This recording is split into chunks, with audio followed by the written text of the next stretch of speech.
What's up, our people? Umuhungu wanyu retired corporal Jabo, the number one TV presenter ku isi ni Muhanga. L'homme sage, l'homme honnête, le travail sans frontières, la moxasline des hommes, the real monster, the real predator, Simba mwenyewe. Nje ndi Simba. Iyi ni Yose TV, ikiganiro gishyashya ngiye kujya nkora. Nakise Yose Talent Talk. Zagica hano kuri Yose TV.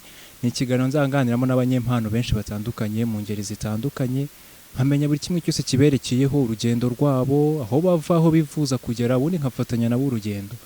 Ndagukangura wowe ufite impano, wowe ushaka kugaragaza impano yawe, gana imbuga nkoranyambaga zacu, Instagram ni Yose TV, Facebook ni Yose TV, TikTok na Twitter byose ni Yose TV, cyangwa ujye kuri Instagram yanjye ni Jabo akarongo gatambitse divin DEVEN 12 unyandikireho umpe gahunda y'uburyo twahuza nkugereho aho uri nteze imbere impano yawe.